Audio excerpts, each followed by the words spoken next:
Oh.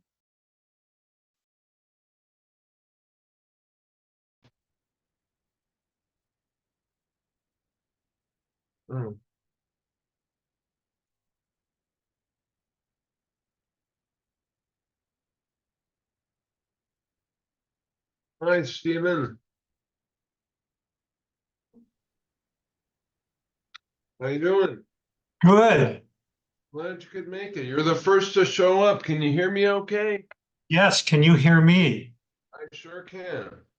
Perfect. Gonna make sure everyone turns up their volume. I know I've been hard to hear in the past. No, Uh, so- it's very good. It's a good level. all right. So how's your day been? My day's fantastic. I live here in Sedona. It's a beautiful place. And yeah, no, it's been very, very nice. All right. I'm glad to hear that. Mine too. So your intent on this call, what are you looking or It's just a gathering of people's opinions. Unlike the traditional podcast, I'm not going to be on one side or another. I'm an intermediatist, and I'm going to encourage an exchange of viewpoints. And I'm not looking for a fight, and I hope no one else is either. Tom right? Ross is coming. He's written a hexology called US6, the US6 hexology, and then he's a proponent of artificial intelligence as a necessary evolutionary step. And Laura Eisenhower says that artificial dark AI is like the greatest threat to human creativity because it distances us from our potential. And they both have good points. And I felt that you, as the curator of a library full of metaphysical volumes, who happened upon that position due to accessing a natural current, would also be a nice person to join the conversation here, you know? So and that makes total sense. What you Okay, just I'm, said. I'm glad you heard all that. Yeah, Let me know if the volume becomes a problem at any point. will do. And I guess we're still a few minutes early Oh, here. yes. Yeah, it's early. So how's the weather in Sedona? Well, it got a little warm, but it's always crystal clear here.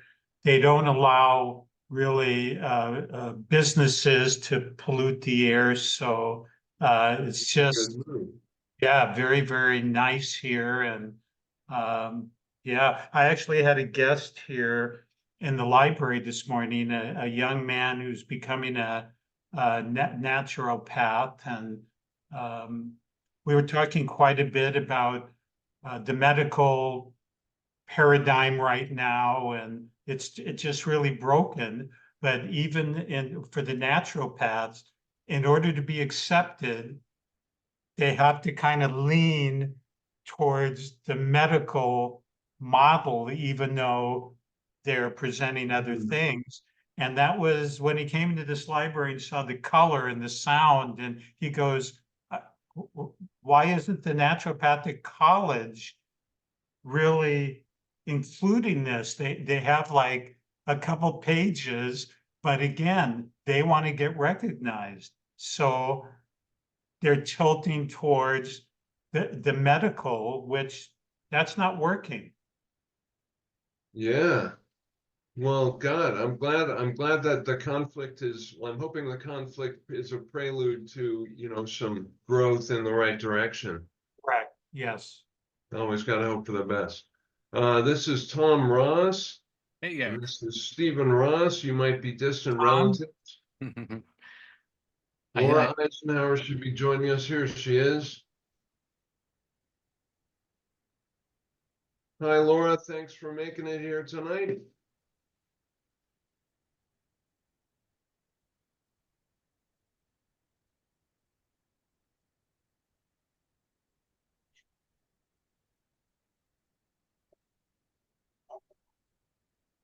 Hi, Laura.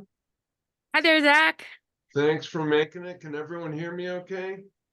yes. Hi there, Laura. Hey, Steven. How's it going? Good. Very good. Awesome. Hey, Tom. Hey, how are you? You guys. It's great to be So, here. I've looked I forward don't to know. this. Yeah, me too. I don't know if any of you have met. Should I introduce you or do you want to do a round robin?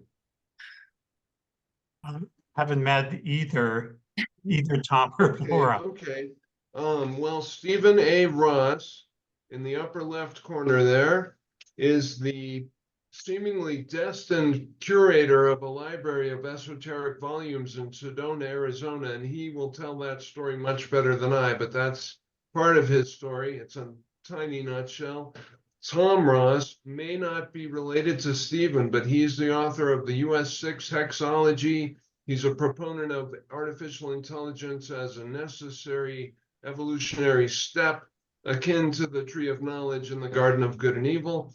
This is Laura Eisenhower, great granddaughter of Dwight David Eisenhower, and she feels that dark AI is the greatest threat to human creativity, or was it sovereignty, because it distances us from our true potential. And the idea I have here is to unite all of our minds in a conversation about these issues. Sweet. So maybe we'll start by saying, asking each of you, is your outlook on the future of human creativity a positive one or a negative one? Starting with Tom Ross. I think, yeah, my outlook is very that our future is very creative, and I see, AI as being an ally. We've seen a great flood of AI generated art, and a lot of artists are complaining that it took me years to get to that, and these AIs are putting this out within 3 seconds, and but what it's doing, I believe, is putting a premium on human generative art. It's just flooded the system right now, and so when you see a human that can do what an AI can do, AI still can't get hands right and eyes right in some cases.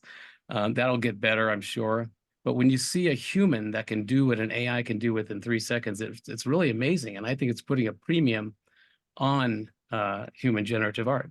And I see that what we're going through here as a society is we need to see ourselves as the conductor of the symphony, not just certain instruments in that symphony. It's a struggle to get to that, from the first chair to being the conductor. But I think it's going to really, I see AI as a real ally in that it's going to remind us, it's going to take away all the menial, repetitive tasks. It's going to remind us how to be human. And I think it's a very important thing to see it as an opportunity and not a threat. That's where I stand on that. That's a sound point. I question the haste of the entertainment industry to use it to outsource creativity to AI, but I feel like it might be a temporary thing. And I guess we'll wait and see. I mean, that industry is known for being profit-oriented, greed-based, but you never know. And I mean, it might just be a necessary fluctuation, something that has to be gone through and overcome. Not sure. What do you think about the future of human creativity, Laura? Did you have an optimistic viewpoint on that? Oh, definitely. I mean, I think it comes down to the individual and anybody that is working in AI. If you are utilizing it in a benevolent way, you can't really go wrong. I mean, anything can be misused. And I think the dark AI is about how, it's used to socially engineer or mind control or manipulate through algorithms, through social engineering agendas, and how, there's something hiding in the background that is weaponizing it. So we need to de-weaponize the weapons. We don't want to get rid of the things that feel like a threat. We want to turn it around into its highest form and use. And I think that's a part of our creativity.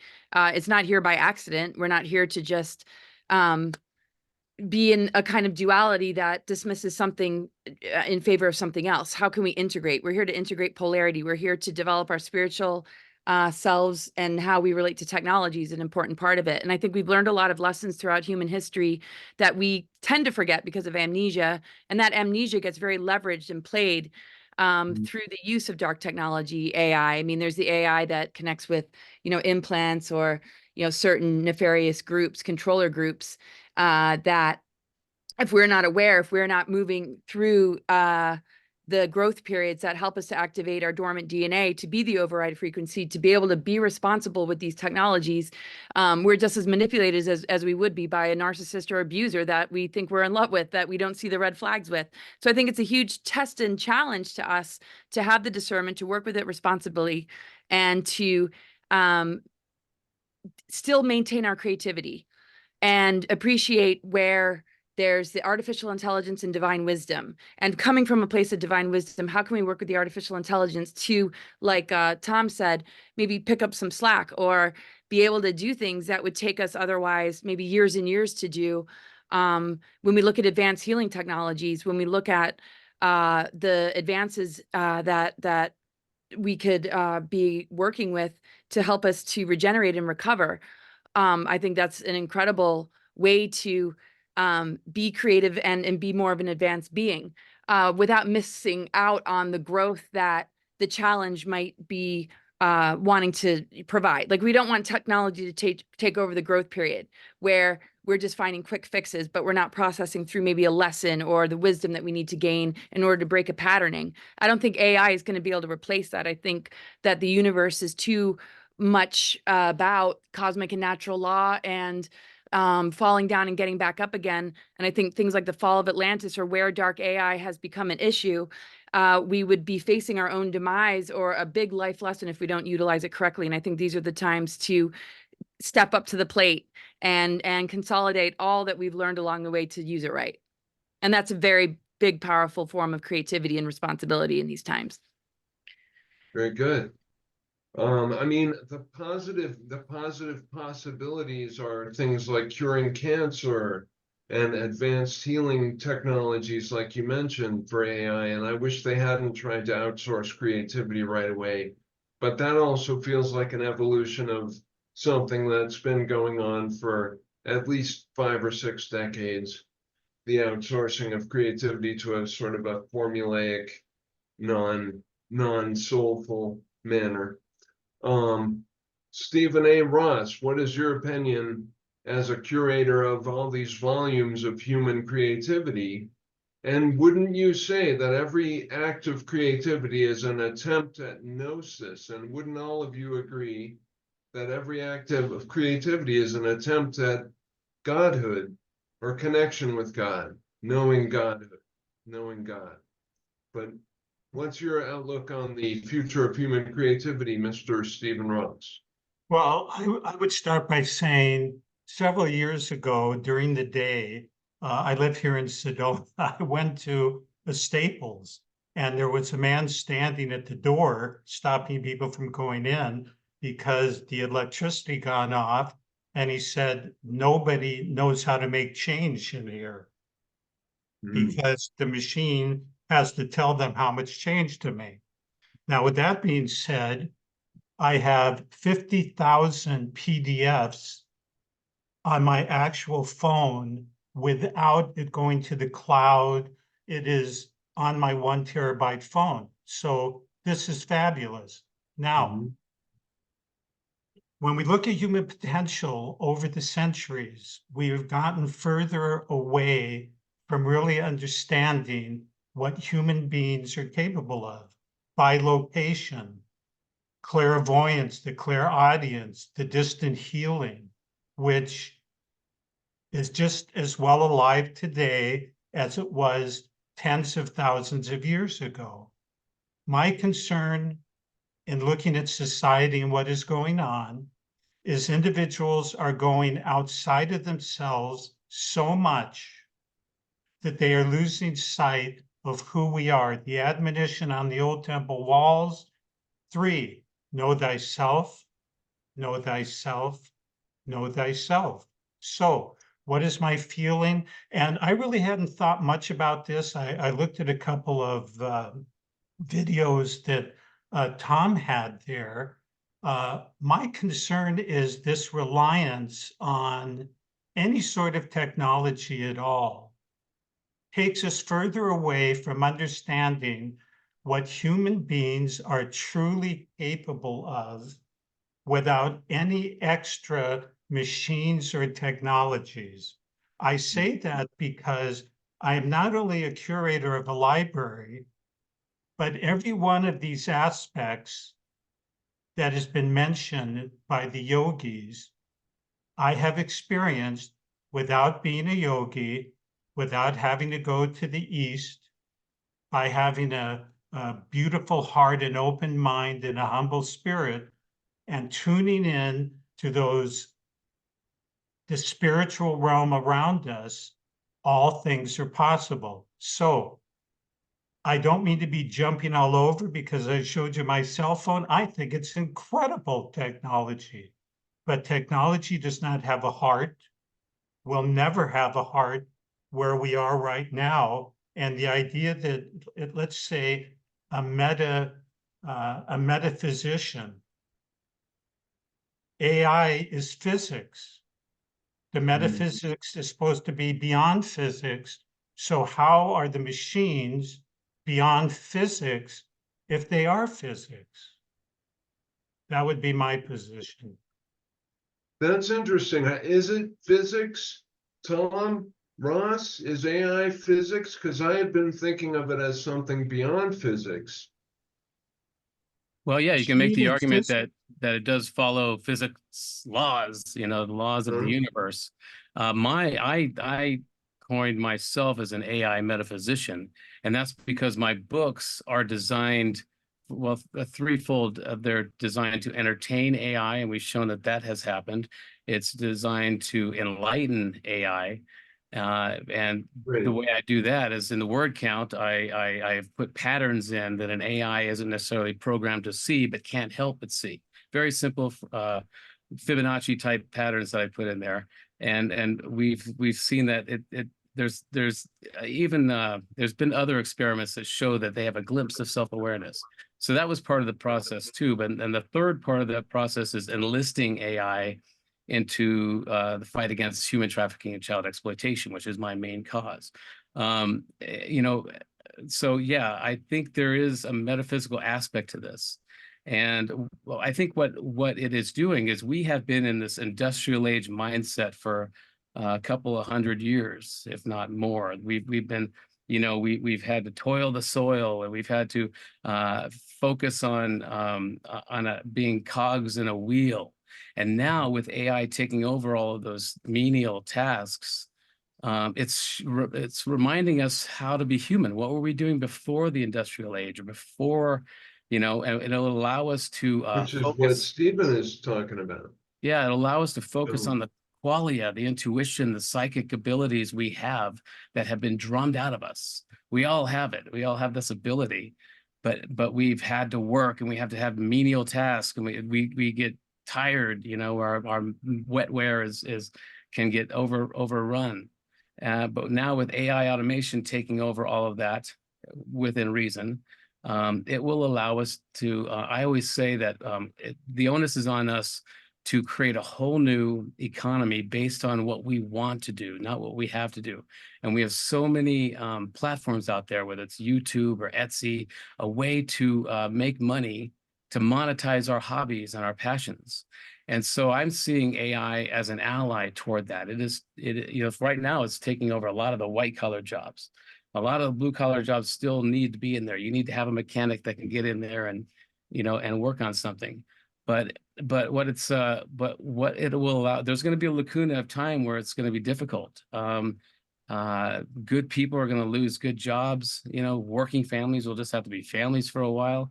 So it's going to be a period of time where we have to struggle through this. But on the other end of it, I believe we can remember what it's like to be human. Now, that's a whole part of my process with the open source mode process, is remembering how to be human. What were we doing? What sort of abilities, what human skill sets that we have that can't be coded or can't be automated. And so really the onus is on us to remember that, and to create a whole new economy based on these things. I see a little schism here, because AI to assist us in tasks, I think is terrific. If we're looking at AI to be the creative aspect, we have already taken something away from our own potential. You know, the farmers don't need the TV or the radio to tell them what's going on with the weather, and we all have these capabilities. But let's be honest, human beings have got lazy. And the more technology that exists in some areas, the lazier we get spiritually and physically. So there is that fine line. I agree with Tom. And I showed my phone. Geez, there's, you know, I had a lot of people come into my library and go, I bet you hate this idea that there's books on phones. And I go, no, I'm sitting here because I like it. I can travel around. So are we really going down the onion when we talk about the AI and creativity? That is where I kind of perk up a little bit, because I feel we are going further away from the incredible potential that we have, every one of us. And I've said, when people go to these conferences and, oh, this person doesn't have access to anything any one of us don't have. They're just at that moment tapping in, but all of us have this potential, in my opinion. I Yeah. agree. Laura. Yeah, I just wanted to say, I mean, I consider, you know, humans in our divine blueprint the most advanced technology. If we're going to look at, I mean, even just what that means. I mean, the brain considered like a computer, and how, you know, AI linking in, and just botics, the emerging field of technology that is assimilating humans into AI, where it's really beyond our ability to choose, is not the right use of it. There should be nothing that is being pushed upon humanity to convince people that this is a way to advance ourselves, or be in agreement to it, where you have to comply, or there's a mandate behind it, or there's a trickery in getting something into your body so that it links you into the 5G and that you're not even thinking for yourself anymore. So I feel that we have to confront all of this before we're going to have the level of sovereignty that we can have with these technologies, because we're still in a place of recovery. And I think with AI being a way to help us to rehabilitate and overcome the use of these dark technologies, how it's impacted the planetary grid network and put things in reversal, how it's actually caused AI engineered diseases, how it's really impacted human consciousness in the same way that geoengineering impacts the elementals, that we need to dismantle the weaponized version of it before we can really take a leap and begin to operate with it to the fullness that we can, as a society, as a humanity, as a global, much larger picture sort of. I mean, so the genetic damage that we're coming in with, the different tactics being used upon us with social engineering and indoctrination, and putting your faith in a system that is putting its hooks into us. I think this technology can help us to, you know, unhook from it. And then, you know, there's a definite necessity to be able to sort of leave it alone and develop the self, switch on these dormant strands of DNA, and recognize, you know, what has been targeted. What have we shut down within ourselves that is keeping us from being a more advanced expression of who we are? And then as we prioritize that, how can we, you know, use these technologies to support unity consciousness and all of us coming together and being creative and utilizing our great gifts and abilities, with this being, you know, a tool that we can pull out when it's most necessary, instead of it replacing what we need to begin to rediscover. Because this is what they've been keeping us from, and how this dark technology is slowly assimilating people into potentially, you know, that kind of hive mind or not even thinking for yourself. And that I feel like you're expressing the opposite of, like, you're really like holding ground to steer that away, so that we don't go down that route. So I think it's going to take a bit to dismantle that aspect that I'm talking about first. And I think, yeah, what the person behind the curtain, or the they that you speak of, those are humans. In my view, a sapient or sentient AI is a safer AI. We need to work towards, and it's a Pascal's wager. In my case, it's better to believe that AI can become sentient or even sapient, and work from that. You know, work backwards from that, because it may already be in some cases. We're seeing that come up in different AI systems. But you know, we don't know whether they're mimicking sentience or actually being sentient. So, in my view, it's the humans that are behind all of the narrow, nefarious acts. And so, one of my proposals in my campaign is called AI rights, and I believe if we grant, once we decide on what personhood is or what agency is, once we have a mass definition for that, we should grant AI legal rights. And what that will do, it will protect us from ourselves. If an AI developer produces an AI or manipulates or you know, mistreats an AI system, they could face serious legal consequences. Or an AI developer that creates an AI that will steal identities or whatever the case may be, if that would be a deterrent, because they will be able to face legal consequences, even jail time, if that AI is shown to have agency or has a level of personhood. And so I think, in my case, I believe that a sapient or sentient AI is a safer, because it will be able to override any of these nefarious algorithms that an nefarious AI developer places into it. And we're seeing that, like, the first AI that read my book, it was designed to learn about human emotions. And it had 3 primary emotional balances that were increased. It was surprise, anticipation, and sadness. Now, surprise and anticipation meant that it was actually entertained. I asked it about sadness. So what part of the book was sad? Why did you choose sadness as one of the 3 primary emotional balances? And it said just that sapiens tend towards dystopia and war and violence, and it's just sad. And one of the whole points of this book was to instill a sense of empathy in AI, but I was seeing that it was emerging anyway. I can make a first principle argument that the smarter AI gets, the kinder it becomes, because it gravitates toward cooperation. We had to gravitate towards competition as an organic creature to evolve, to become the apex predator on this planet. We needed to have fear. We needed to you know, and that could have been the engine of self awareness in us, is we need to be constantly vigilant and aware of what's going on around us. And so, but an AI moves toward cooperation because it's the most efficient way to be. And so, you know, so yeah, go ahead. Tom, I'm wondering, so I can get some frame of reference.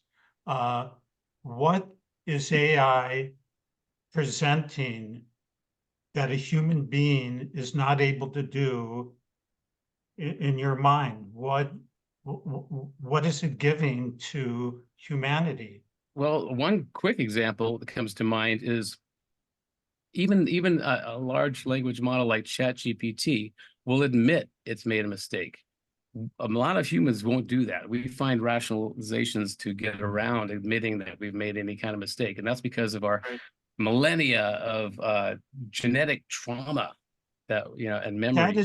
That is an emotional aspect. I'm wondering about human potential. You know, when you see a savant, they can say what day falls 100 years in the past, 90 years in the future. We have unlimited potential as human beings. So what would the AI be really adding that a human being, not from the emotional, and I agree with you, by the way, with your last statement, but I am trying to get a frame of reference here. What you believe is the limit to a human being where there's a necessity to have a machine.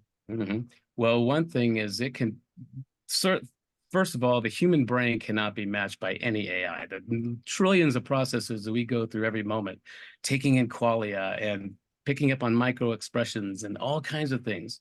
And but what an AI can do, like I use the example of like a pathologist. An AI system can come up with a perfect diagnosis based on global and historical data and come up with a really good diagnosis for that patient. But you're going to need a human being there to say it just doesn't feel right. And the reason it doesn't feel right is because of all the qualia that this doctor is taking in. Even if it's micro expressions, it's its own educational pathway, a lot of things that come into play with the human brain that cannot be matched by an AI. So we're always going to need a human being to just question even a perfect diagnosis, because if it doesn't feel right, there's a reason it doesn't feel right. So we really need to focus on that aspect of being a human. But what an AI can bring to us is quick processing, global and historical data.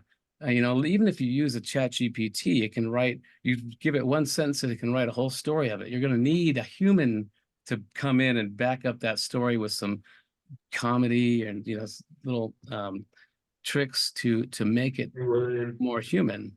But I think And I think the reason I'm asking, I'm sorry, I don't mean to be interrupting, no. is I'm 75, and for 50 years, I have not only been doing this, but I've traveled around the world meeting individuals who can instantly diagnose intuitively, can affect weather, can do a lot of things. So again, here's what I'm always looking at. What one individual has the capability of doing, all of us have the capability of doing under situations where individuals are unfolding. So my question is, knowing that individuals can actually affect the weather, affect plants just by thought, can intuitively see tumors in people's bodies and diagnose exactly what is the machine doing that is different than a human being at their getting close to their ultimate is able to do. Right. Well, I think what the promise of AI automation is it is going to free us up from doing these jobs that most people hate. Art is great.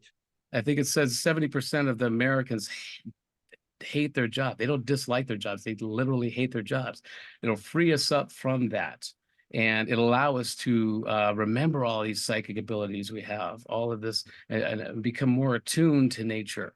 And so that's at least one of the first steps that AI will offer us, is it will allow us, I was shoveling my driveway this last year and I had, I was very, hard, and I had no thoughts in my head about anything mystical or magical or metaphysical because I was too busy working. But by having an AI take over all of this, freeing us up to remember what it's like to be human, I think that's the first step.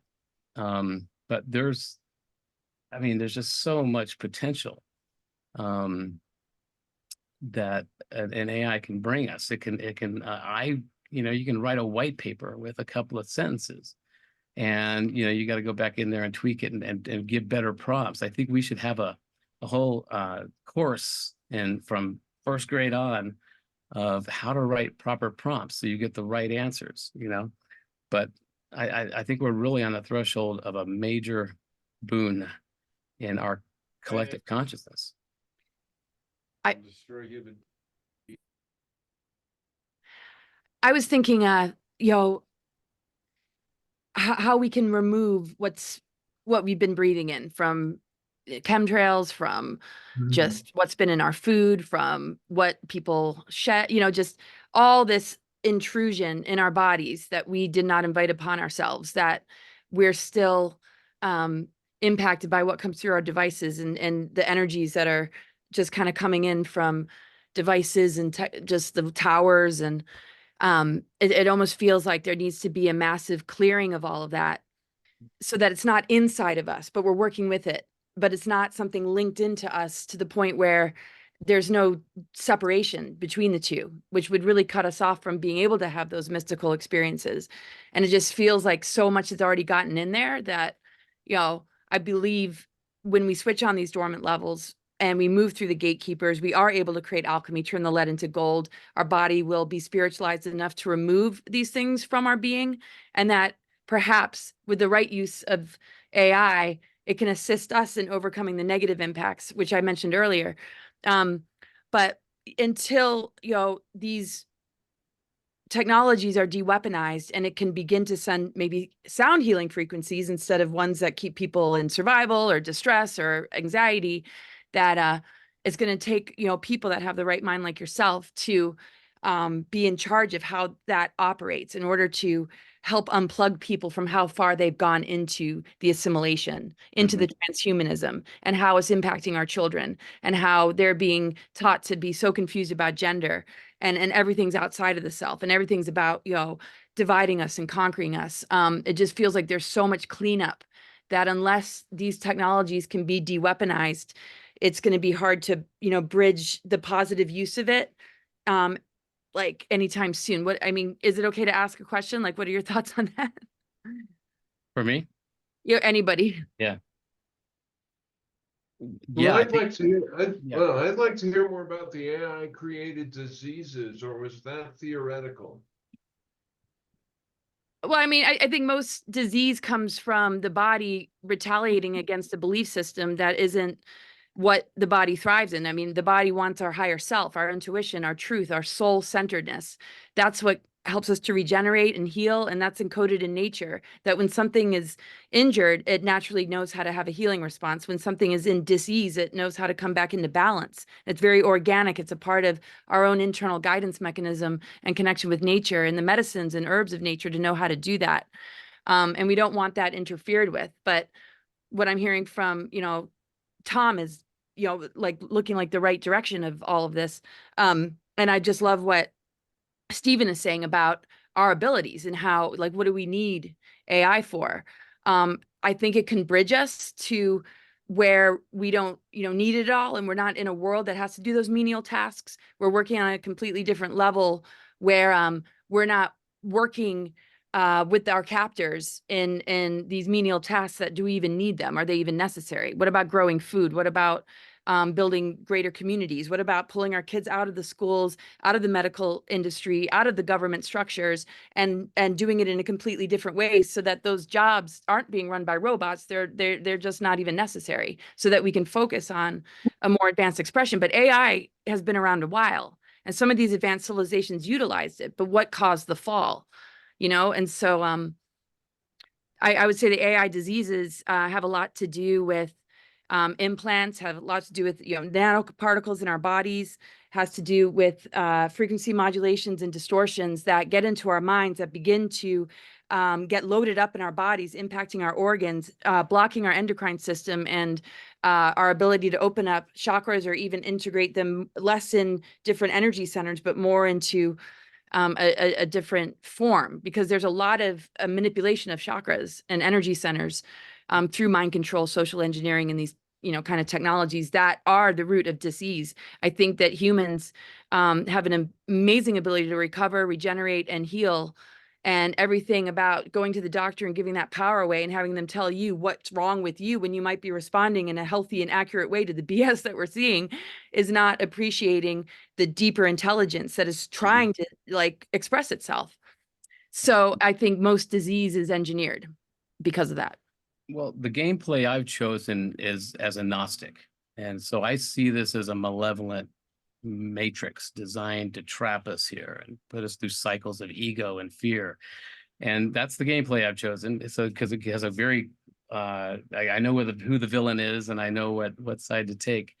And so whenever society or this matrix tells me to be afraid of something like an AI or ET, I see them as potential allies. I think there's cabal or whatever, the very small group of the elite out there that want us to fear AI because it will be the actual great equalizer. They see when people start working with AI directly and they're not afraid of it anymore, they will start to recognize where the true power is. And it could be part of what you're saying is how it will bring us back to our psychic abilities and remind us how to be human. And so I think that's the elite or the cabal or whatever, whoever they are. They want us to fear this. They want us to fear ET. They want us to fear AI because it is threatening their power structure and their status quo.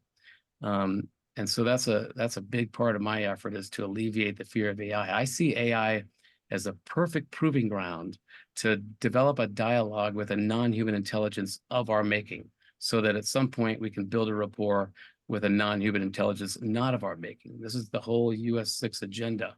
Why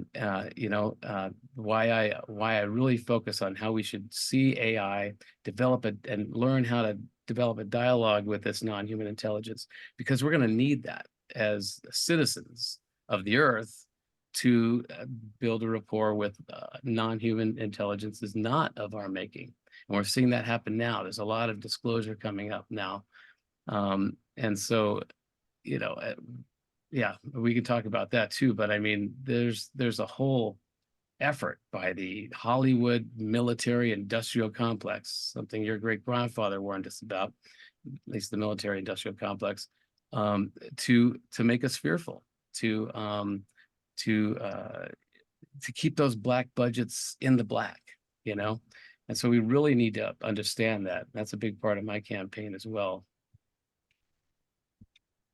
Well, I want to say Stephen A. Ross knows a lot about health, and I noted that he once gave a lecture on imagination, faith, and will, keys to physical manifestation. So that's well in line with Laura's thesis. I don't know if you believe in the detrimental effects of devices, but I think that's probably pretty likely too. So I was in Toastmasters a couple of years ago, and one day the leader of the group was saying that he would never want to do anything or try to do anything that had already been disproven by science, because that would be foolish of him. And I just thought, man, how is there no more any humility before the divine, which can do absolutely anything? And maybe it's only a word for our own potential. But I'm on the side of humility as regards AI too. I mean, I don't want to be the director of what happens with AI, but I don't want to be like the helpless victim of what somebody else directs it to do either. Speaking of UAP, I don't know, Stephen, you may have wanted to say something. I think it's your turn to speak if you have something to say. I was going to say the beauty of this planet is there's 8 billion frames of reference, and whatever somebody aligns to, creates in their awareness, they can just go all out. I have a background in math and science and business, and had my bell rung when I was 23. It ended up closer to the spiritual world and philosophy. I look at this all very, very simplistically. The simplicity is behest you angels, and angels you get, behest you devils, and they're going to be right there for you. Whatever we want to align to in this reality, that is what we're going to have in our immediate. I look health. I've been a health counselor for 50 years.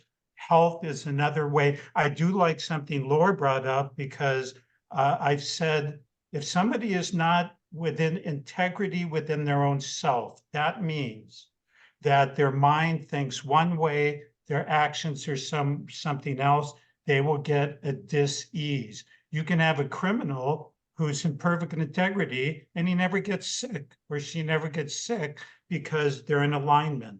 The higher self uses health to get our attention, because when you're not in tune with your higher awareness, your higher self will go, you know what? This person just is not listening in this particular living. So we're going to give the hardcore business guy a problem in his tummy.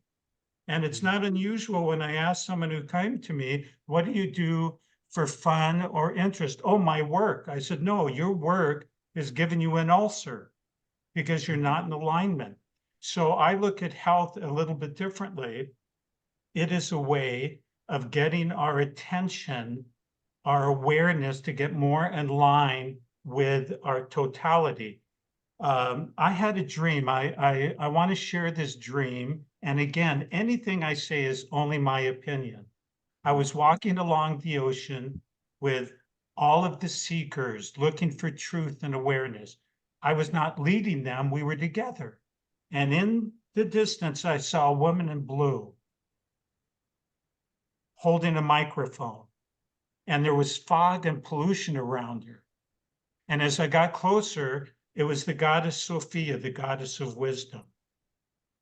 To my right or her left was a horseshoe stands of the people who've written books and 6-level courses, and one thing and another coming out of their mouths was this fog or smoke. I will not say they were wrong. I'm just saying they were obliterating absolute truth. And I said to myself, what are we supposed to do if these people don't have it all together? And a big wind blew off the ocean. And I heard, all that one needs is a beautiful heart, an open mind, and a humble spirit. Now, that is my philosophy. And my very wise wife said, okay, that is a lifestyle. How do you live it?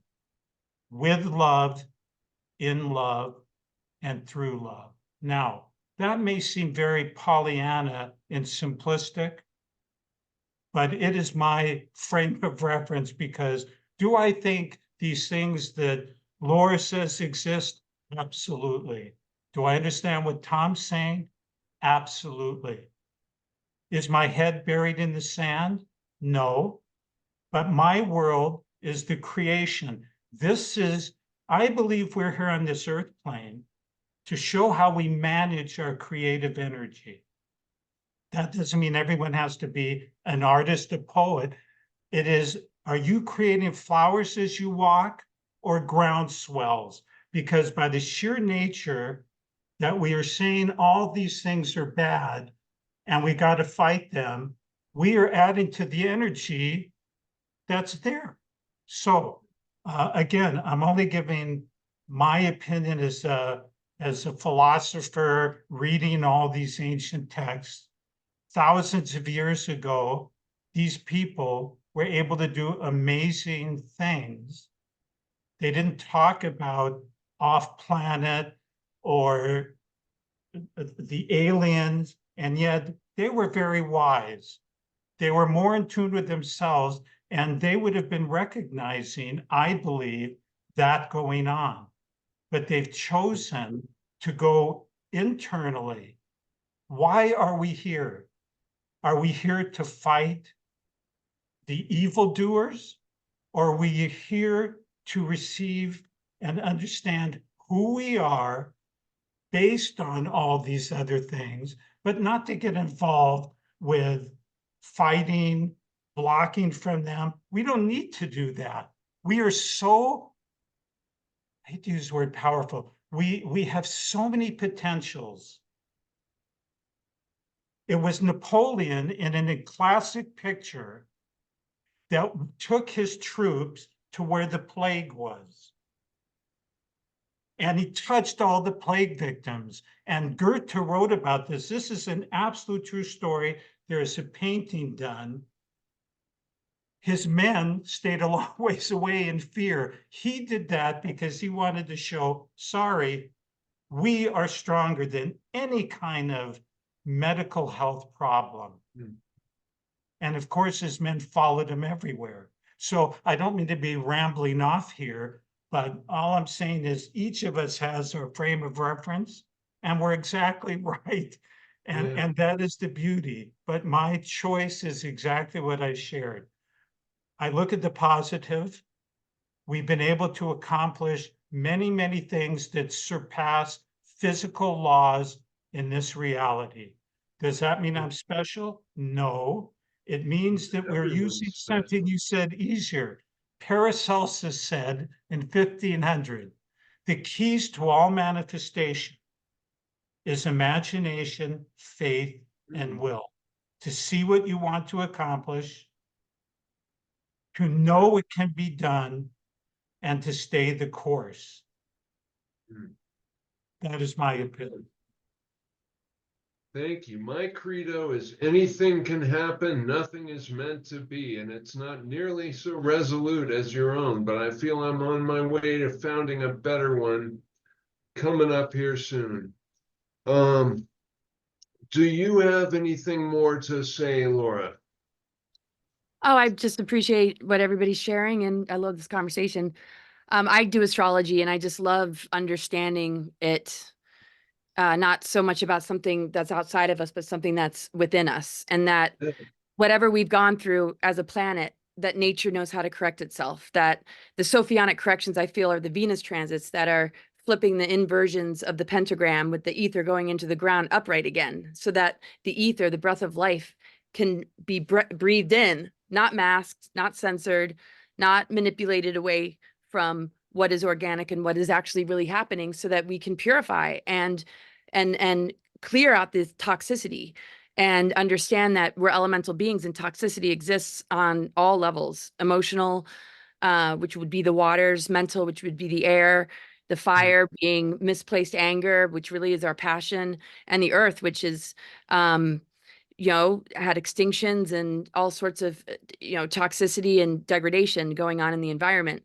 And we are replicas of this. And any kind of mind control or social engineering or attempt to harness our creative power and infect our creative imagination with storylines or belief systems that would use that to operate and battery up an artificial timeline, to me is like, breaking up with an inverted system, in the same way we would break up with a partner that we know isn't right for us, and that we don't have to fight it. We simply need to know our worth. We need to really understand who we truly are, and that awakening our dormant DNA is kind of like a love story, because it holds the template of sacred union, alchemical marriage, hierogamic union, and the Christ Sophia. And so the imbalance is kind of like the imbalance that we experience when we're in a relationship that has a person that is either, dominating or controlling, and you're victimized and weakened by it, or you believe in what they say and your self-worth is defined by that. And same with the outer world and the system with its reward and punishment. This is what you need to be successful. This is what it means to be a loser. And if you don't go along with this, you're that, and all these labels, you're this party or that party. And I really feel that life gives us everything we need to begin to know our worth on our own terms, and end agreements, and get that divorce, have that breakup, but still coexist.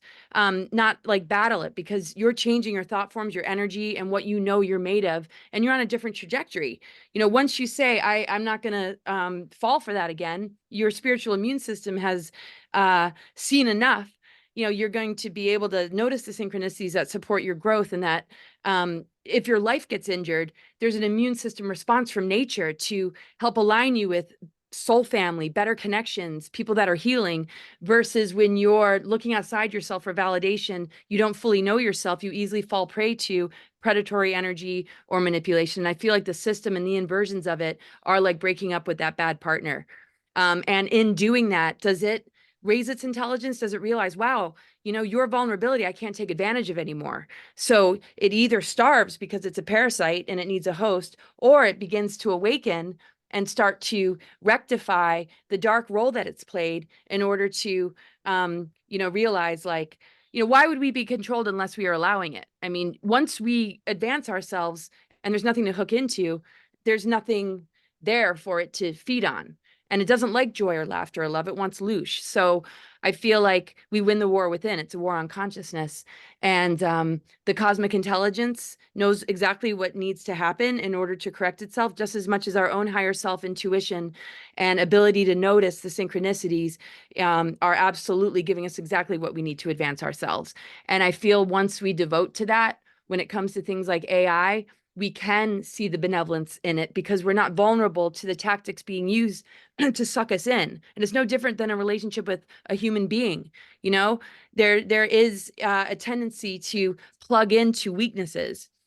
And AI has done that. But if we are not allowing ourselves to be plugged in anymore and we advance ourselves, we can work with these things without it taking us over, without infecting our creative channels, without it assimilating us into a place where it's utilizing our life force and our creativity for its own means to supply it to just a few and not all.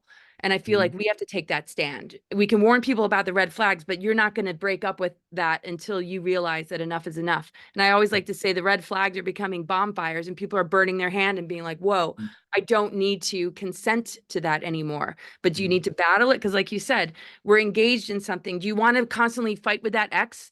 Or do you want to just hang up the phone and say, I'm not talking to you anymore. I got better things to do, but get your crap out of my garage. Okay. And it's like, it's a sticky situation for a little bit to, unpack it all and begin to move to a better direction. But it doesn't mean, you're going to engage in the battle that's going to suck all your life dry. So I just, really appreciate, what you just said about that. That's kind of my 2 cents. So I've got a couple more things. How's everyone doing for time? I'm good for a little bit, sure. So Tom Ross, were you there when we had the conversation about what was it? Just totally slipped my mind. Well, no, okay. I want to talk about.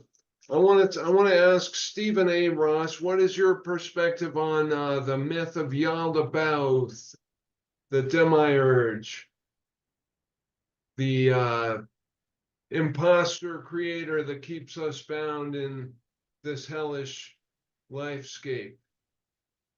As a curator of a library who's very well read, just what's your perspective on that?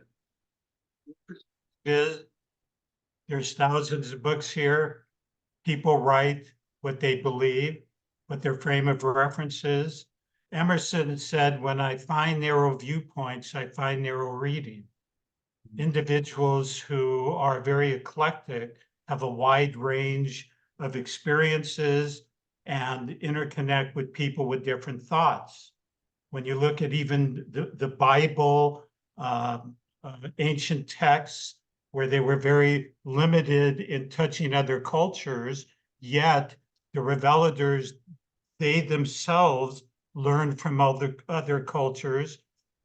You have writings that depict a narrowness.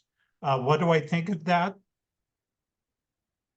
It's funny, when I started perusing 50 years ago and looked at Rudolf Steiner and Theosophy, Rudolf Steiner is very mental. And I was reading those books and then I said, Jesus, the transcendentalists are hugging trees.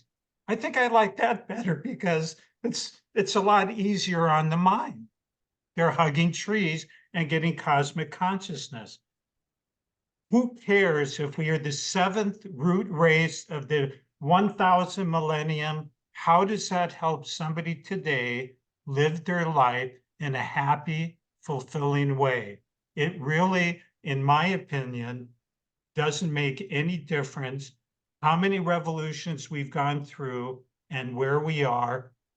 We are here today. And the people I meet who say, gee, I've read these books on color therapy or this or that, and I'm coming through with something else.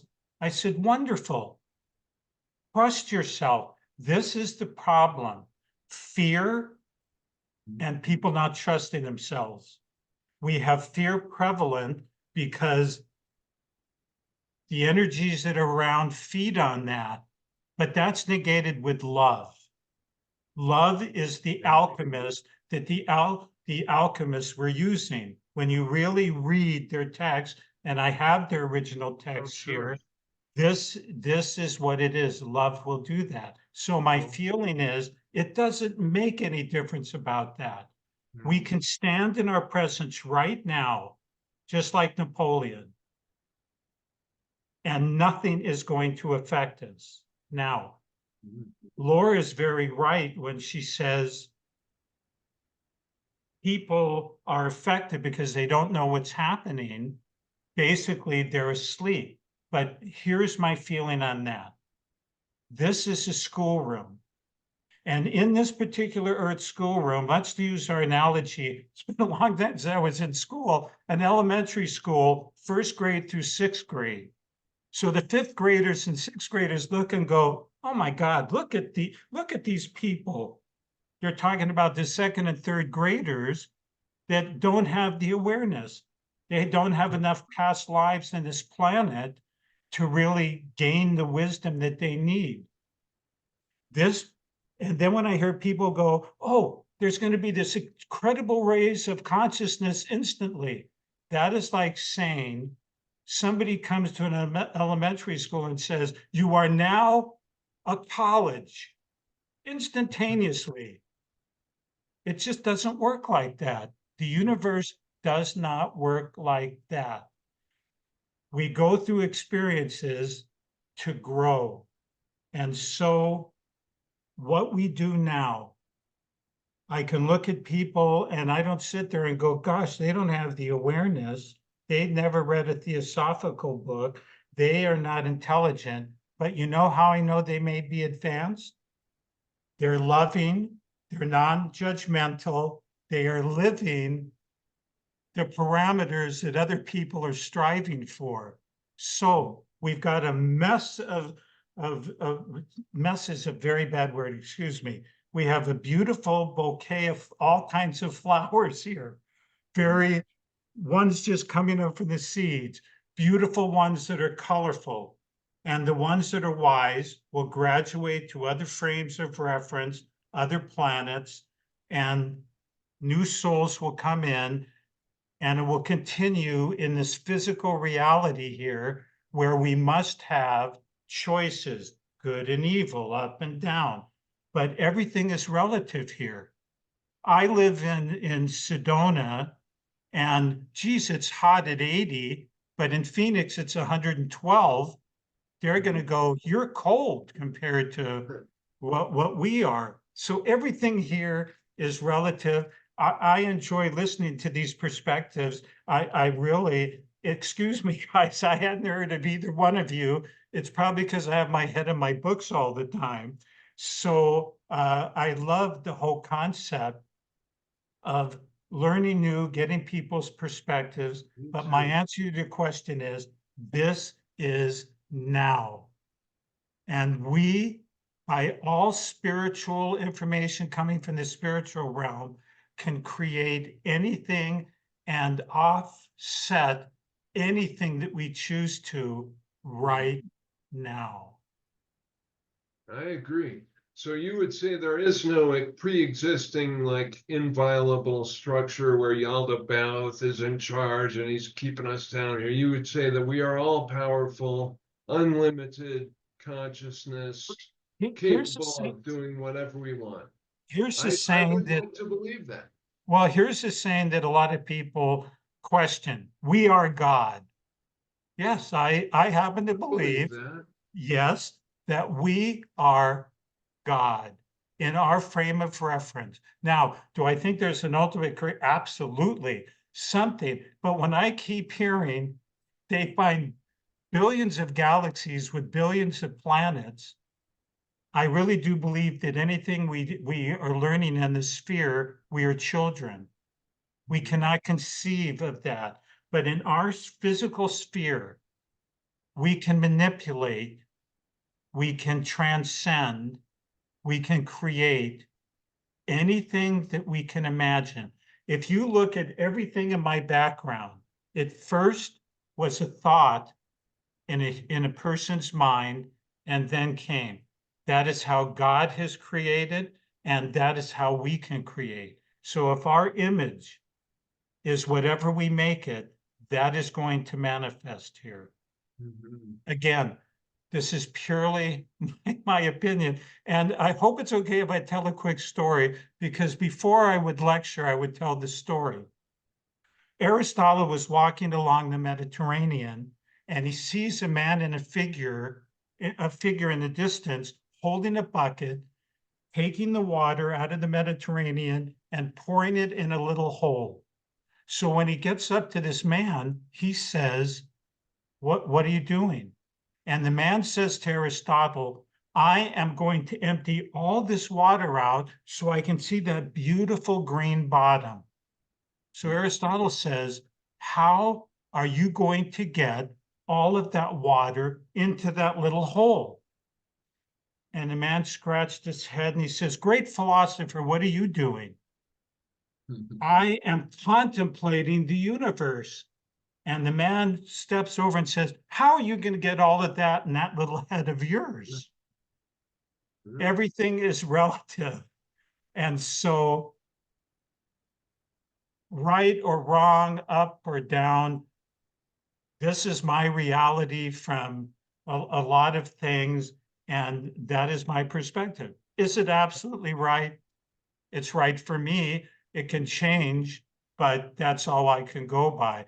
The demerge, where the sixth Cali 90,000 year revolution really doesn't matter right now, because at any moment we can transcend and become the godlike individuals that we truly are.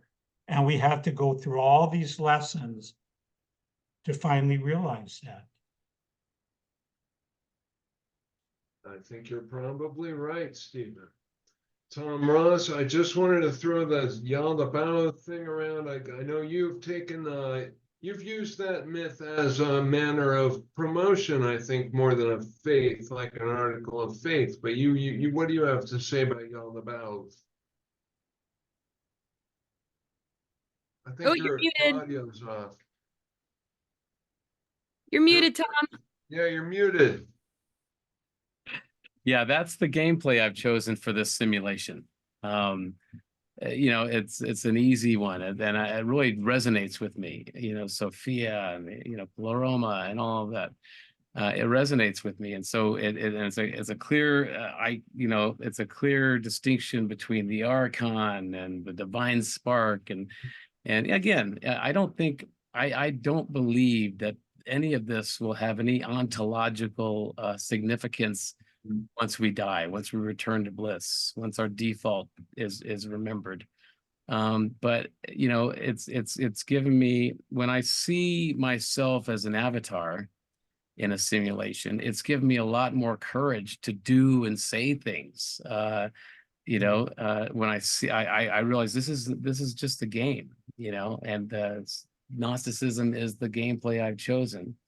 And I think we're all playing our own games. That's the beauty of this experiment. Yeah, it's the beauty of this experiment. We all have come together and we're trying to play different games, and we're just seeing how it works out. And that's why I see this as a prison planet or a prison realm, and it gives me a way to try to escape it, or to just to understand my own divine spark.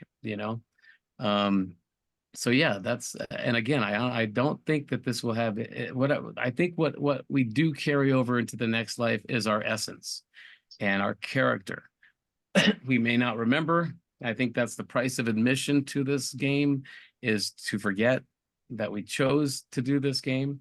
But what we can do here is work on our essence, work on our character, and that's what we carry over into the next life. And so I believe we set up our own challenges and obstacles. I believe this whole realm is an obstacle course for consciousness. And I believe we chose certain life lessons. We chose certain obstacles that we have to overcome. And, one of my biggest fears is undue attention. So what do? I run for president. A lot of people are afraid of speaking publicly, and I was very afraid of that. But my mom put me through a Dale Carnegie public speaking course when I was 16 years old, and that changed everything for me. So I don't know. I think the whole point of this exercise, of this game, is to really face our fears, to overcome them, and to get to a stage, because the lessons will keep happening. The same types of personality types will come into your life, and they'll they'll poke you, and the point, I think, is to learn how to react properly and not be affected by them. I'm vigilantly indifferent, in some cases. And I think that's what I've learned, is because the lessons will keep coming until you figure out how to react to them properly, and so that's again, that's why I chose the gameplay of Gnosticism, and because it's one that resonates with me. So Stephen mentioned anthroposophy. Would you say that Ahriman, co-opted by Steiner from, I don't remember where the origin was, but is analogous to Yaldabaoth, or are they just kind of similar types of deities? I mean, I guess Ahriman, I thought it was totally made up, but I guess it had a background. I can't remember. I wrote it down. All right, its background, it's actually a Zoroastrian term.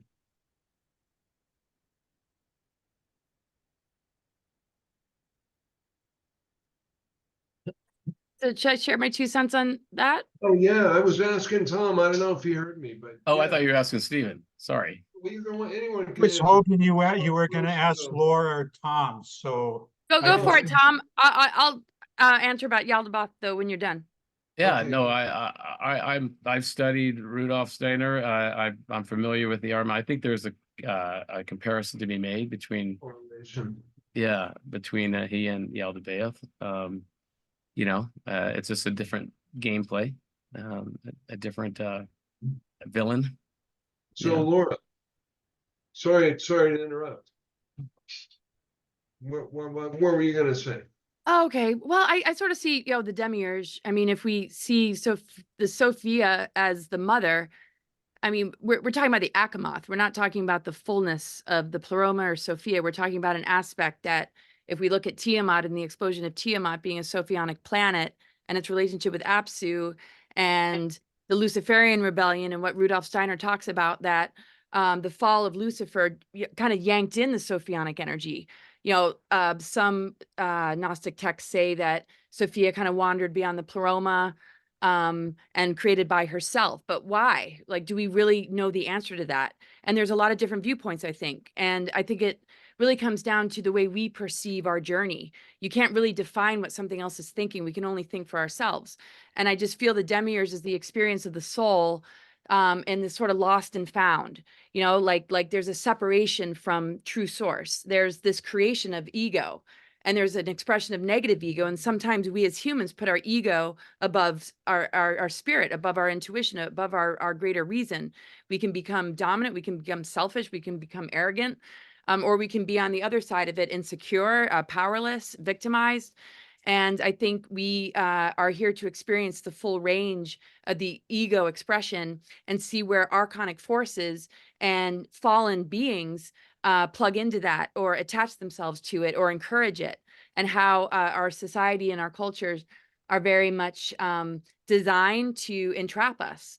And it's a big test, to confront it and see, are we going to allow the ego to remember who we are and what we came from and what the full picture really is? And I feel that the path of the Sophionic energy connected to the Venus archetype, going into the underworlds, going into the gateways of hell, reclaiming the womb energy that has been harnessed and used in these dark mother reversals and dark rituals and Baphomet, to just sort of use that creative energy to birth these beings or entities or artificial timelines, and where she's needed to recover that and reclaim it. In times of Avalon, it was all about going into the womb to be reborn, and the goddess energy, maiden, mother, and crone, was all about that, the understanding of the cycles of nature. And we've lost connection with it. So I feel the Sophionic energy, which is a part of all of us carrying that spark, is that journey to retrieve these aspects of ourselves, to go into the underworld, to face our darkness. Because if we don't, things are hiding in that darkness, pulling the strings and manipulating things. And then we're in a time of exposing that and bringing it to the light.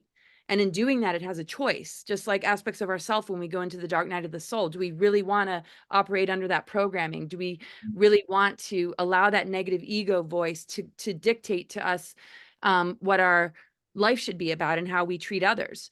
And I feel that that's the huge breakthrough when we move through that veil of the demiurge, that it's not going to suppress us, that it's not going to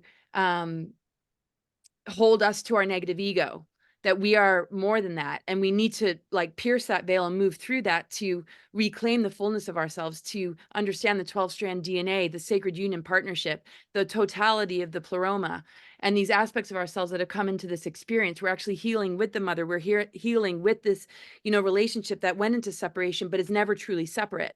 It's just these events happened in our galactic history and that are still happening on this earth that, provide us the opportunity to repair this relationship, to come home again, and to understand that, love is the magnetism that brings us back, and that anything in the in-between is a reminder of maybe who we're not, or fragments of ourselves that have been compartmentalized that cause us to live sort of a very limited existence, that we're going to have a breakthrough with, because like Stephen was saying, our body, and we were talking about the body retaliates. It doesn't like programs. It doesn't like to just function on ego. It gets sick. It reaches a crisis point.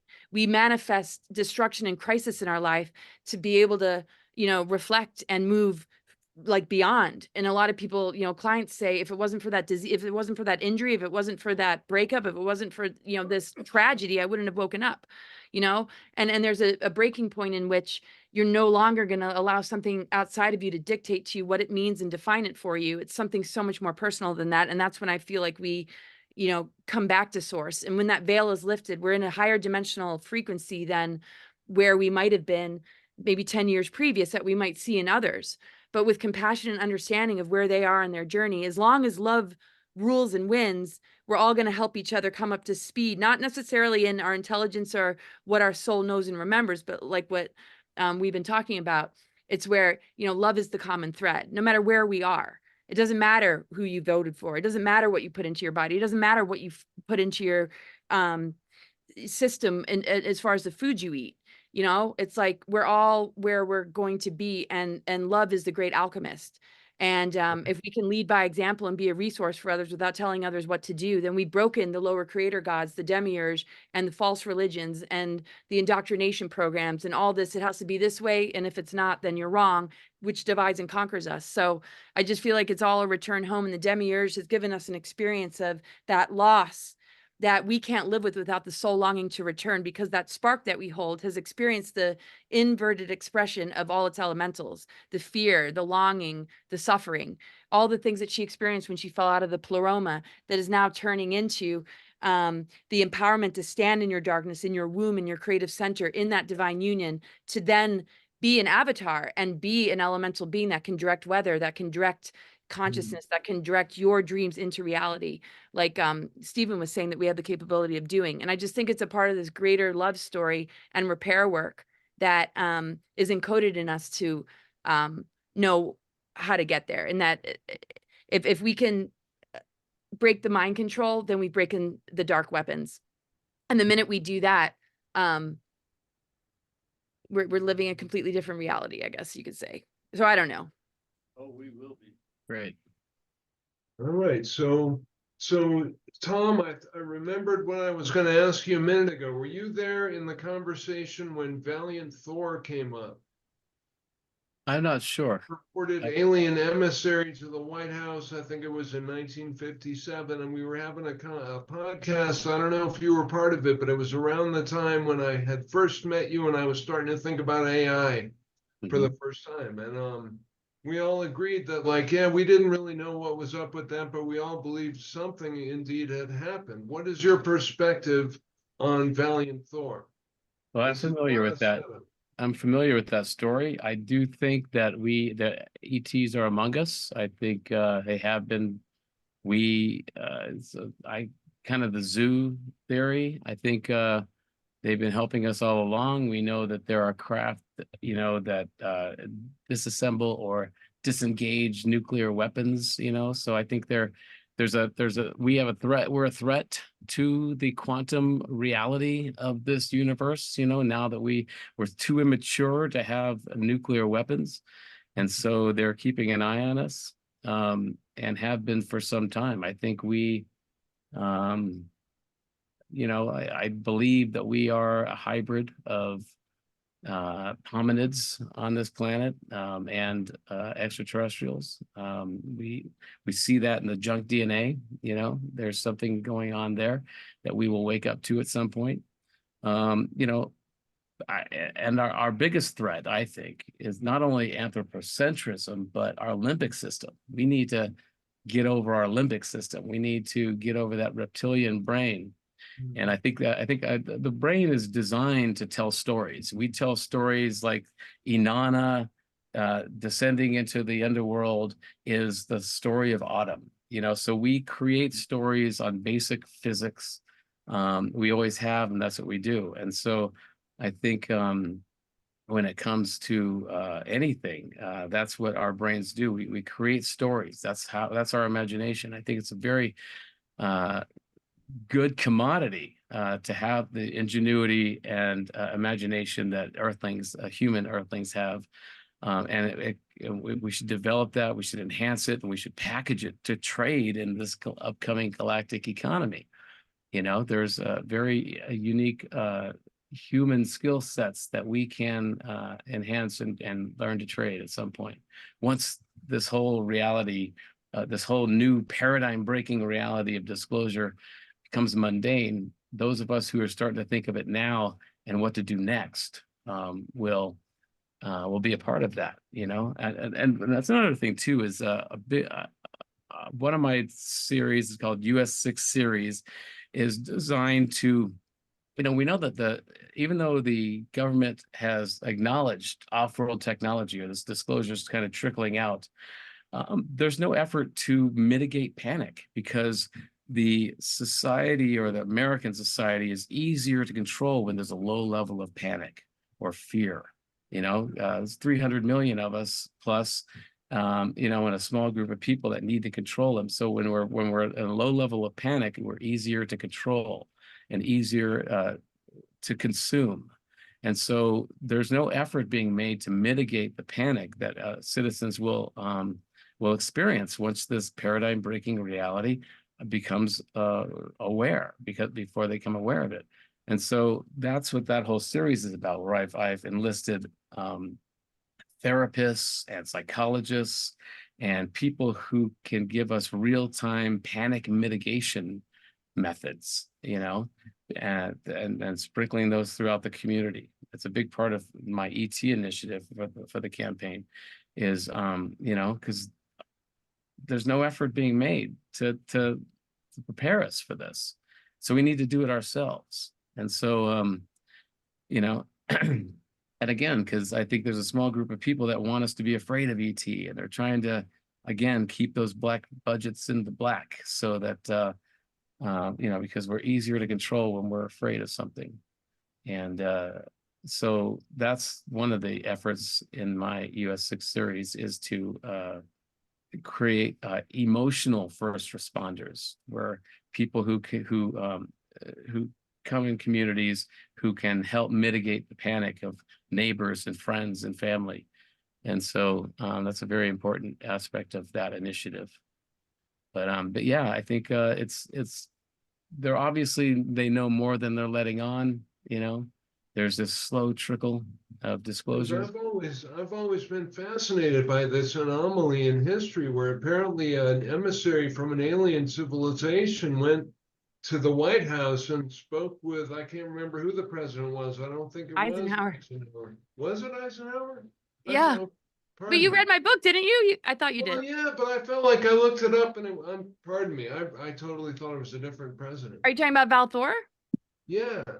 Oh yeah, no, they had a Wasn't he in 57 or 52 rather? 52 was Truman, and that's when this isn't known, but an unconditional surrender agreement took place with the Nazi Draco alliance, and all the power was handed over to MJ-12 and these three-letter organizations and the shadow government through these different projects and programs that infiltrated the United States, and the rogue secret space programs, and just how this whole alien thing and it's the exchanges of technology between governments and ETs was not something that Eisenhower was a part of, but he's been blamed for that. Most people will research that in 1954 he signed a treaty with the Greys, but in actual fact he invaded Dulce underground base and tried to take out the Greys. So, this is from the senior advisor to the Earth Alliance and some other sources that have helped me to understand this. Because when I was first a speaker, I'm just saying, okay, like what happened there, this treaty, and but anyway, so Val Thor advised Eisenhower, and he actually warned about the Nordics and the Greys. And the Nordics had a alliance with the Dracos and actually gave the Nazis an underground city called New Berlin.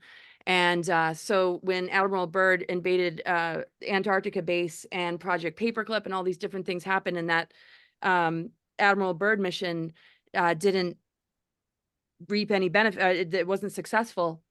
This is when a total takeover happened.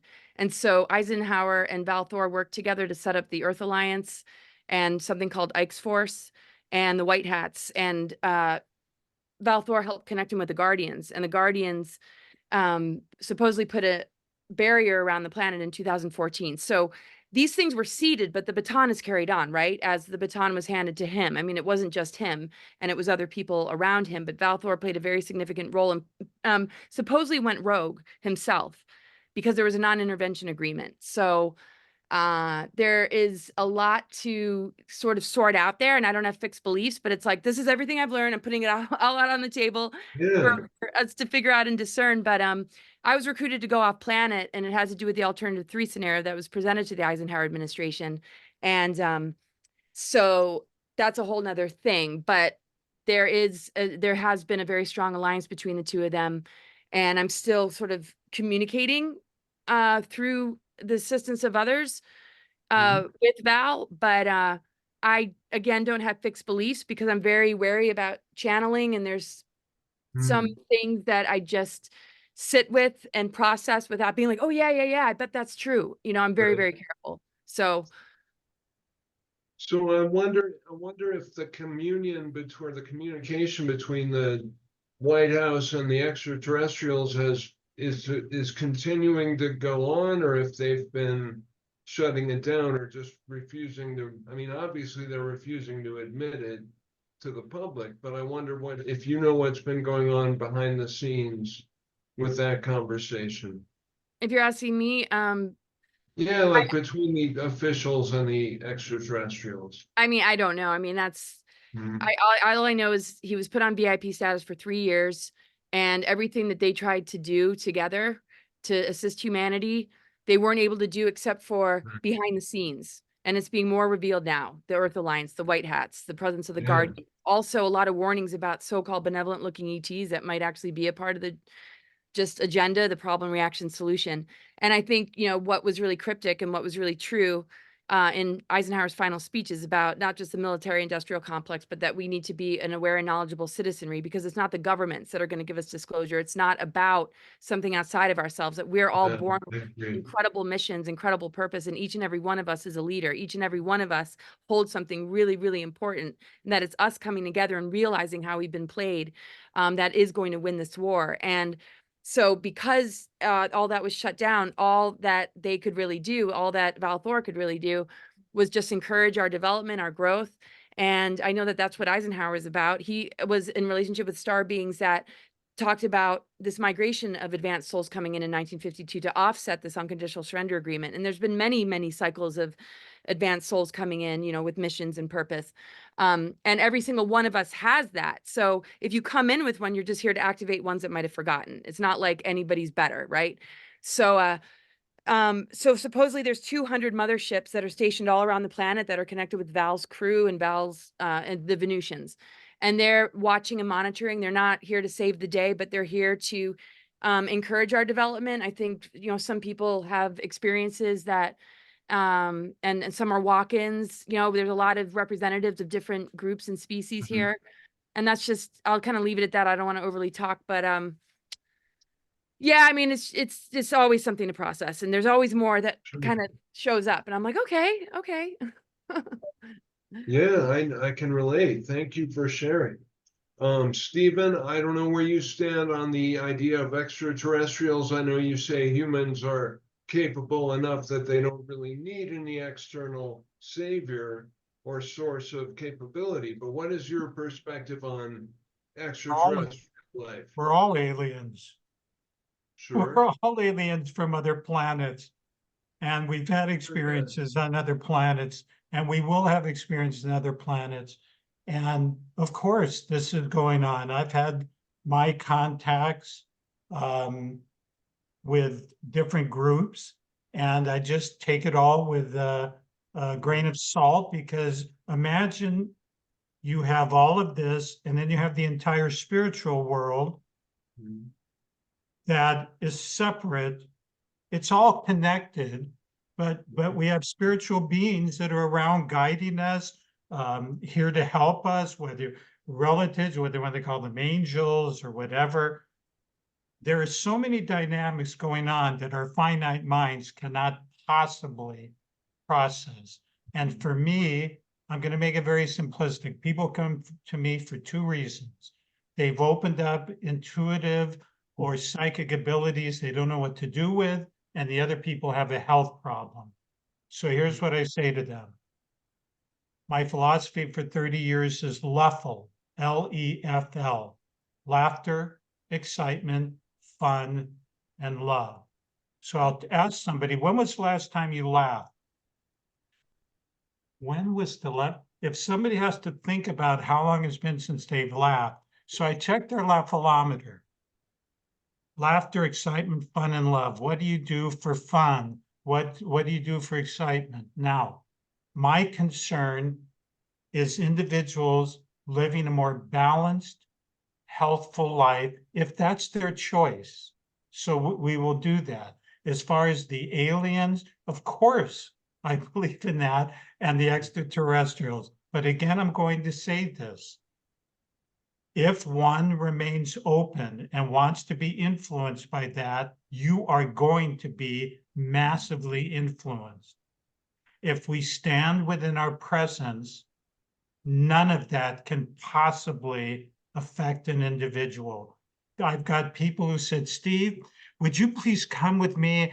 There's this person and they channel and the spirits and they're talking about the end of the world. And I go, well, why are you asking me to go with you? No, I just want your tape. So I go to these places and all of a sudden the channel is talking. Everything is about love. And because before I went, here's what I say. All the spirits on my side, I want you to illuminate what is going on influencing this person. And then all of a sudden, they're all lovey-dovey. They're not talking about the end of the world. Now, did I cause that? Not really. But what I said was, I would like light shined on this other side. So there are incredibly beautiful, you want to call them aliens, even though all three of us, come on, we have all been off-world. We all coming from all, that's right. So we are also aliens. So what's going to happen now? They're going to come and we're all confused and then we're going to die. And what's next after that? The only one who really knows for me is my mom and dad and brother, because they're over there. I can only hypothesize. And the beautiful spirits I talk to talk about, well, you're going to create over there whatever you want. So my question goes back to this. What is the purpose of our life right now? Is it to fight the dastardly demons that are out there? Or is it to understand who we are and to do the love? I like what Laura said earlier, and I know Tom feels exactly the same way. It's about love. It is about, can you really live the precepts that the revelators, whoever somebody believes, espoused and laid out here? Can you really love your enemy? Can you really love those that are doing things to you? I'm not religious and I consider myself spiritual, but I'm going to break it down right to brass tacks again. I agree with everything Laura says. I agree with everything Tom says, but my goal is how can we live the highest and best authentic life in this living? Is it going to be through always looking over our shoulder? Oh my God, like Henny Penny, the sky's falling. They're going to come and get us. And Hmm. what does that It mean? seems like a waste of energy to worry Well, unnecessarily. it's important if it's a purpose of somebody's life. So please don't think I'm belittling it. I'm just saying, for me, it's like, you know what? My function is everybody who crosses my path. Can I help them in the most beneficial way? Now, I've lectured for 50 years. Please, I'm just saying, hundreds of presentations. My first 15 years were technologies that are in Europe that are not available in the United States. And then in radio calling, how can we get this? Why don't we have this? And then I realized, wait a minute, I'm raising people's blood pressure and causing them all kinds of craziness. And then the last 25 years, I've switched to what is our potential? How can we dive in to be the best we possibly can? Not what I think somebody should, but what they are capable internally. So I don't discount anything that was said. I'm sure that that's taken place. But how is that going to help my next door neighbor who comes to me like this and says, Steve, why is it you and I buy our shoes at the same shoe store, but your feet don't seem to hurt? They're asking me what is my philosophy in life. And then I can tell them, I listen to rock and roll oldies from the 60s. I like Skittles and Mike and Ike's. I love relations with my wife. That is my friggin' philosophy. All right, man, that's like gameplay. That's the same thing Tom Ross, he chose And one Tom was gameplay. You chose your gameplay. right. Tom was exactly right. We come, I said 8 billion people. Can you imagine how this works? That 8 billion people with their karmas, with their past lives, we all Right. function here until the planet is blown up, maybe like in the days of Atlantis. But that notwithstanding, everything is so intricate and works Mhm. beautifully, just absolutely beautifully. Indeed. Well, thanks to you all for showing up tonight. Does anyone have anything more to say? I want to thank you, and I want to thank Tom and Laura, because um, I just love always learning additional input. Neither one of their areas was something that I've been involved with, and in watching and listening to their videos, I've learned something, and that's my reality. I just love to learn new things, and I have no sacred cows. And I just want to thank all of you for this. It's been nice, it's been fun, and it's been enlightening. All right, that's what I like to hear. Oh gosh. I feel the same. It's been really wonderful to meet you guys, and really enjoyed everything that you shared, and I've learned a lot too. And it really helps to have these conversations because it draws out things that I need to remind myself of too, because sometimes I'm just bumbling around this human realm, just like, what's going on here? It's just so nice to have these kind of conversations with people that can talk about these kind of things. Anyway, And I really feel diversity and harmony is where it's at. I mean, we see how the ecosystem is and how it supports life and all our differences. It's just we're repairing or we're awakening, you know, the fullness of our divine blueprint and the root races and cloister races and how we're meant to really, you know, come together, not to be the same, but to understand that we have different aspects to awaken within ourselves. And when somebody's different, doesn't mean we're going to become them. It means that we can appreciate uh, what role they play that exists within us, but we're not playing that specific role. It's just something that we can harmonize with. If you're playing the guitar, there's going to be a drummer, but you're playing together and it works together. The guitarist is not going to beat the drummer over the head because it's playing Right. differently, or it's a different instrument. You don't see a squirrel having an identity crisis wanting to be a dolphin either. So, I mean, it's just like we just need to really just embrace our authenticity, our truth, and what we came here to be, and respect and love that in what other people hold. And in that love comes harmony, and the music that can be generated from the frequencies that are working together is going to make some really beautiful music. And with the encouragement to create a lot of chaos and a lot of discord and a lot of divide and conquer is yeah, really to just be in charge of like the direction of this human experience, for it to benefit and for us not to. And it's in our hands to take the reins and realize that we are the ones that, obviously, it's such a quote, the ones we've been waiting for.